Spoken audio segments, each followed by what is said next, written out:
What is going on, everyone? Welcome back to TTP Sports. And the Phillies, they get a win yesterday against the New York Mets. They do. They win 4-1.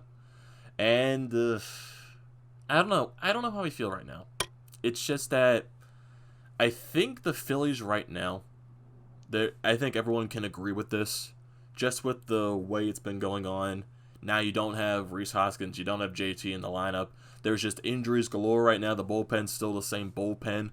And the Phillies are really not playing, I guess, to where they were when they went on that big stretch where they won 10 out of 11 games. And ever since then, and also you go back to the huge Marlins series, they lose 2 out of 7.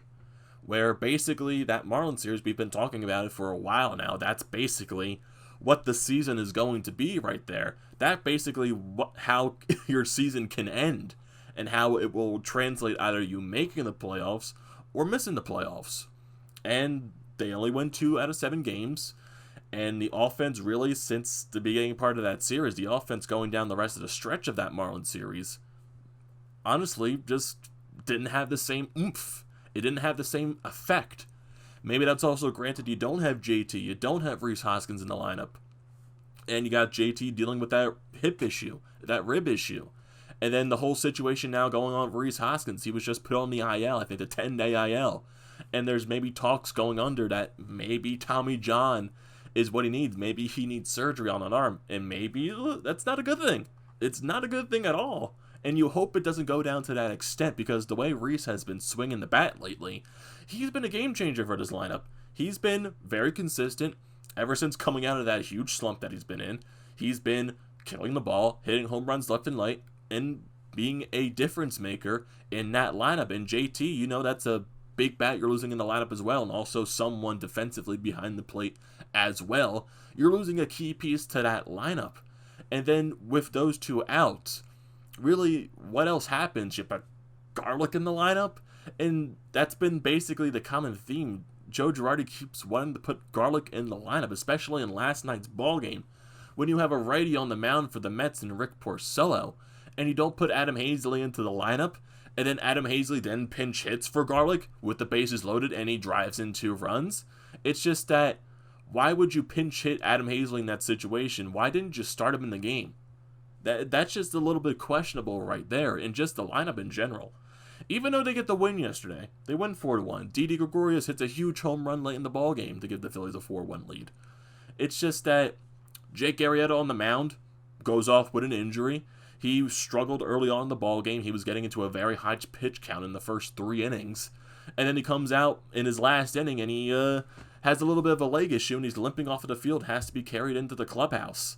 And then he talks in post-game feeling that he got shot. And then he's also describing it, I don't think it's going to be that bad, and I think I'll be back for the postseason. What's the choice right here? Like, make up your mind, buddy.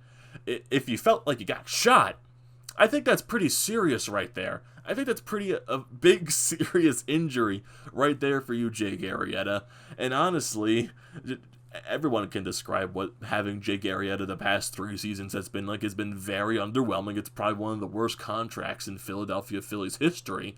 Maybe even going to Philadelphia sports history at this point. Jake Arrieta just hasn't been what he was in Chicago. And I feel like that's what we should have expected going into this big contract that he signed. But I guess you live and you learn at this point. But Jake Arrieta, that's most likely going to be his last start in a Phillies uniform, granted if they make the postseason or not. And the thing going on with Spencer Howard and the shoulder stiffness, he's been very underwhelming too. And not to say that's going to be the rest of his career. I do feel like he might mature more, he might learn the game better, and might get better. The key word is might right there, because you're looking at the Miami Marlins organization and looking at a pitcher that was once your top prospect, and you traded him for JT Realmuto. And look what he's doing right here. He's getting comparisons to a young Pedro Martinez. You're getting Pedro Martinez tweeting saying he had better stuff than I did when I was that young. It's a little bit concerning right there. And I understand too, when you're trading for a player of that caliber in JT Realmuto, you're going to have to give something up big.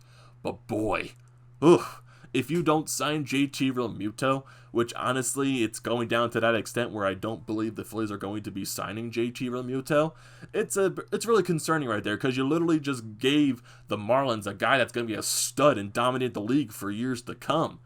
And what did you get out of it? Maybe 2 seasons of JT Realmuto. If he resigns, there's been a ton of rumors that the Mets are going to go wild after him if he goes into free agency. That's going to be a very bad look, and who knows, that probably will be the most likely outcome just because it's the Philadelphia Phillies, and they're probably the most underwhelming team in sports right now. It's been that bad. That gigantic of a payroll, and the team cannot play up to their expectations. The bullpen, oh my goodness, the bullpen, it's the worst you've probably seen in baseball history. It's that bad. To have that bad of a bullpen and have this many guys that are statistically pretty decent have that bad of a season. The only guy you can rely on coming out of the bullpen is JoJo Romero. And yes, you do get pumped seeing him come out of the bullpen, chugging down a Red Bull, and then crushing it on his arm. That does give you a little bit pumped up right there. It's much content right there. But besides that, the Phillies right now, they're just not fun to watch. The drive to watch this team, it's just not there. Maybe you also granted to the fact that the Eagles just started right back up. Football is starting once again, and that's rightfully taking the headlines. And also just, you got NBA playoffs sprinkled in there, also sprinkled in with the Stanley Cup as well. And baseball, they're not going to compete with any of those. They're not going to compete with the NFL. They're not going to compete with the NBA playoffs. They're just not going to. It's just those two areas of sports right there, the playoffs for the NBA and football. It's just, there's just no compete right there for baseball, and rightfully so. And the Phillies, the way they're playing right now, like I said, they're just not must-watch television. It's like you don't get that drive to be on your couch at 7:05 for the first pitch. It's just not there anymore. And also, just looking at the lineup right now, when you don't have a guy like JT Realmuto or Rhys Hoskins in the lineup, and you have to deal with a guy like Garlic in the lineup 24/7 for some odd reason, it's just not fun to watch. I do like what Didi's doing. I like the way he's in the ball. Gene Segura, he's been on a little bit of a hot streak lately. And Alec Boehm, just what the kid's doing right now. He is going to be a stud for years to come for this team. Thankfully, we actually have a prospect that comes up and actually does something. I mean, like, how long has it been since a Phillies prospect has come up and actually proven something? Maybe Aaron Nola was the last guy. Because Scott Kingery this year, maybe you can... I do believe it's more related to what happened in the offseason with him going towards the beginning of the season with the COVID situation. Maybe that's what's affecting his play a lot, but he got injured again. He came back okay. He's mashing the ball a little bit. Maybe he brings some confidence. But still, going back, when was the last Phillies prospect that we've actually developed and actually has come up to be very good? I would say that's probably Aaron Nola. And then going back to further than that, who do you even think? Would it be a guy, honestly, I think it's Cole Hamels. It's been that long since the Phillies actually had like a top prospect come up and actually showcase what they can do, and Alec Boehm is doing that right now. Spencer Howard, yes, has been very underwhelming. And this kid has been hyped up for a while now, and he's our top pitching prospect. And it's funny too because, okay, we bring up our top pitching prospect, and he's been very underwhelming. But you look around the rest of the league when teams are bringing up their top pitching prospects, and they're lights out. They're shutting the door down. They're getting the job done. What does that say about the Phillies right there? I don't know. Maybe it's a lack of developing their prospect pool, which has been a very common theme with this team. This front office can't develop prospects. They can't draft top-tier talent. They don't know how to draft and develop at all. That's been a very common theme with this team for many, many years. Yeah, they'll get lucky with that one guy that comes up and is a star. And they got lucky with the guys like a Chase Utley, Jimmy Rollins, Ryan Howard. They did. Ryan Howard was a fifth-round pick. Rhys Hoskins, he did come up and he was a stud when he first came up, hitting the ball out of the ballpark left and right. But then he went into that gigantic slump. He just did. And he was mashing the ball the past few weeks, and he was looking like that Rhys Hoskins when he was first called up, but sadly he got injured right now. And who knows what the question mark is for him going into the rest of the season. It's just not fun to watch. And the freaking elephant in the room right now, Bryce Harper. What the hell is he doing out there? He's in one of the worst slumps probably in his career. Even though you could say the worst slump of his career was probably his last season with the Washington Nationals in his contract year, when he was just very abysmal in the first half of the season. Then he started to ramp it up a little bit in the second half. And you can accept what happened last year because Bryce Harper was very good in clutch situations. He had all those RBIs. He was great with runners in scoring position. He was hitting bombs left and right. He was a good player last year for our team and a key contributor to the offense last season. This year, he was off to a pretty hot start. And where has it gone? Where has it gone, Bryce? What are you doing out there? You need to be better, Bryce. Let's go. Let's go, Bryce. You need to be better. We're paying you all this money, and we're not paying you to bat, 100, below 150 batting average, and swinging and missing. Basically, what I'm comparing Bryce Harper to right now is Rhys Hoskins' slump, because it's ugly. It's very ugly. Rhys Hoskins' slump was ugly last year, going into this season. And Bryce Harper, basically replicating it. It's bad. It's very, very bad. And I would say the slump hasn't been more escalated quickly or talked about as much because it really started when the Phillies were winning their 9 out of 10 games, their 10 out of 11 games. I don't think it's been talked about as much either because how bad the bullpen is. It's bad. And I feel like that's been more of the talk with this team rather than Bryce Harper, which is understandably so because this bullpen is just bad. It's very, very bad. But Bryce Harper, it's bad. It's terrible right now the way he is. He can't track the ball. He's trying to pull it way too much, and he's not using the entire field. When Bryce Harper uses the entire field, you know he's going. You know he's gearing up for something good. And we all know Bryce Harper, it's either an extreme high or an extreme low with the way he goes during every season. He's always a very hot and a very cold player. That's just his MO. And sometimes the very hot stands out more than the very cold, but right now the very cold is standing out. And also you're in a 60-game season right now, which is going to escalate those numbers even more. It's going to make them stand out even more because of how bad you're playing right now, and you're very close to the end of the season, and you're in a postseason race right now, and you're not helping this team whatsoever. And Bryce Harper really needs to step up when you don't have a guy like Rhys Hoskins in the lineup, when you don't have a guy like JT Realmuto in the lineup. He's not doing anything. He's striking out. He can't read the ball coming out of the pitcher's hand, and he gets a walk here and there, but a walk, it's Rhys Hoskins. When Rhys Hoskins was in that terrible slump, he would get walks. He would still get on base. But walks really aren't doing much. Okay, you get a walk. Hit the damn ball. Hit the ball out of the ballpark. Hit it to left field. Do something. Get on base. Hustle. It's not good enough. Bryce has not been good enough. And he's not helping his team out whatsoever. And also just with the pitching staff too, with just how depleted we are getting with the injury bug right now. Zach Wheeler with the whole fingernail problem. He might pitch in this Mets series. We just have no idea what's going to happen.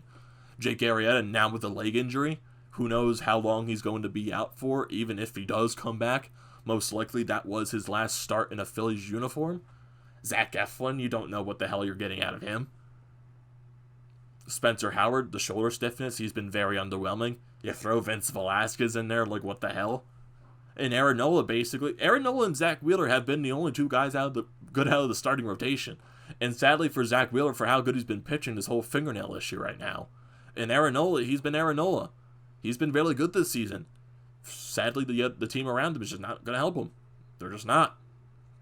And it's very underwhelming, and it's very hard to watch this team right now. It's very hard to get pumped to watch this team right now because what if they do make the playoffs? What, they're going to be a wild card team? One of the wild card teams barely making it into the playoffs. And what I think right now they're in the first wild card spot, and their matchup right now is possibly against the Chicago Cubs.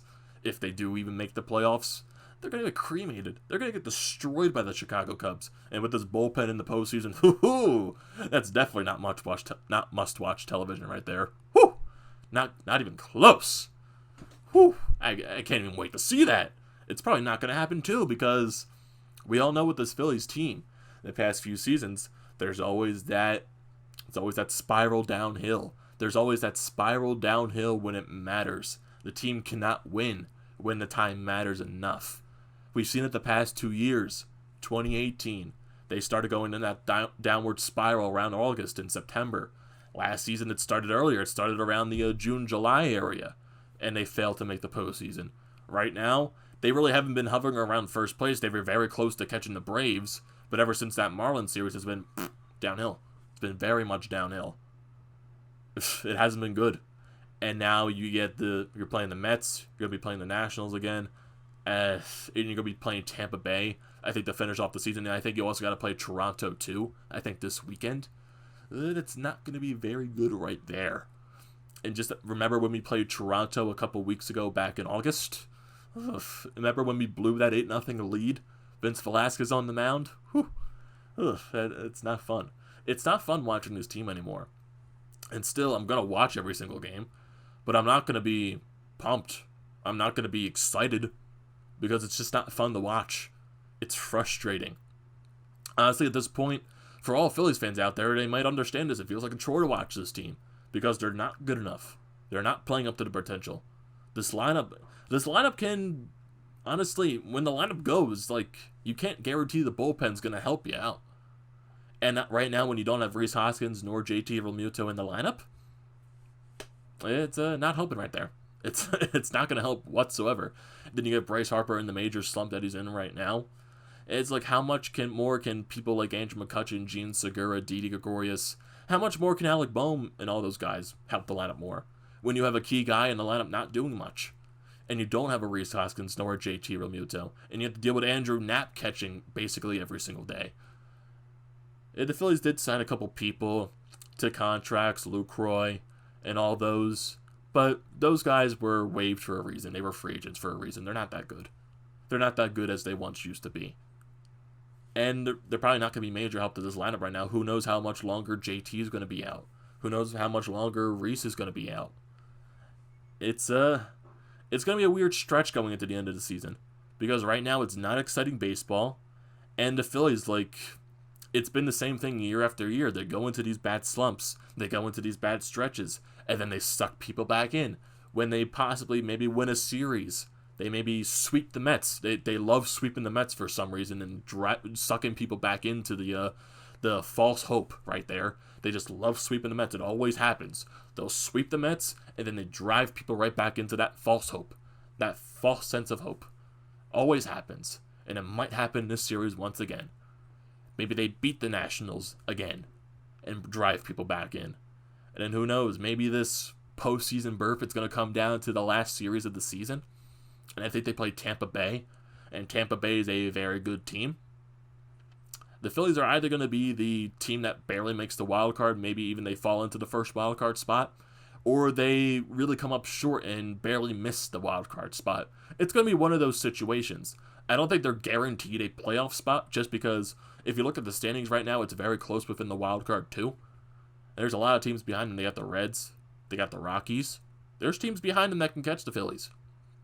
And the Phillies right now, with how depleted they are on the injury bug, who knows if that downhill spiral continues. And who knows, it might. But who knows, they might sweep the Mets as well and drive people back into the false hope. And it might be a really situation right there. And you're going to lose JT Realmuto this offseason to the Mets. That's going to happen. It's just going to be definite Phillies, classic Phillies right there. Definite classic Phillies. And then, what do you say going into the end of the season? That's another topic for another day. But what happens if the Phillies don't make the playoffs? And honestly, they don't deserve to, but what if they don't? Do they shake the front office up again? Get rid of Andy McPhail, get rid of Clintack, which I do believe those two need to go, because those two do not know how to run a baseball team. They just don't. Matt Clintack does not know how to assess talent. Andy McPhail, you just have no idea what the hell he's doing. John Middleton, he's afraid. He says he wants to spend to the luxury tax, but they never do. It's basically just saying... I don't even know how to describe it at this point. You say you want to spend to the luxury tax and you don't. It's not my money. Spend it. Spend your damn money. If you say you want to go over the luxury tax, go over the luxury tax. Find a way to make this team better. And they're not. And you got Clintack bringing in all these guys for the bullpen. It's not helping. It's not helping whatsoever. Joe Girardi didn't bring any of those guys into last night's game. JoJo, Tommy, Neris. Those were the three guys that came in out of the bullpen. None of those guys that Clintack has brought in has been good. They just haven't. And statistically, their numbers do show that they're pretty decent bullpen arms. But they just, for some reason, when they came into a Phillies uniform, they just imploded. It's just one of those situations. I have no idea. So it's going to be a fun ride. Not really. It's not going to be a fun ride going into the end of the season. But I guess we're going to be here for everything at this point. Who knows? We're going to still talk Phillies. Maybe not as much, just because the games aren't as exciting. And rightfully so. You got football taking more of the headlines. You got the Eagles taking more of the headlines, rightfully so. Other sports are more going to take the ratings. You got playoffs in basketball, playoffs in hockey. Looking, I guess, towards the a very annoying end to the season for the Phillies right here. And I guess we're going to be here for the entire ride. So what are your thoughts right now on the Phillies, I guess, state right now? Do you think they're a team that can even crack the postseason? Do you think there's any hope for this team whatsoever? Are you still hopeful for this team to make the playoffs? So I want to hear your thoughts. Don't forget to leave a comment down in the comment section. Don't forget to drop a like. Don't forget to subscribe to the channel, and I'll see you next time.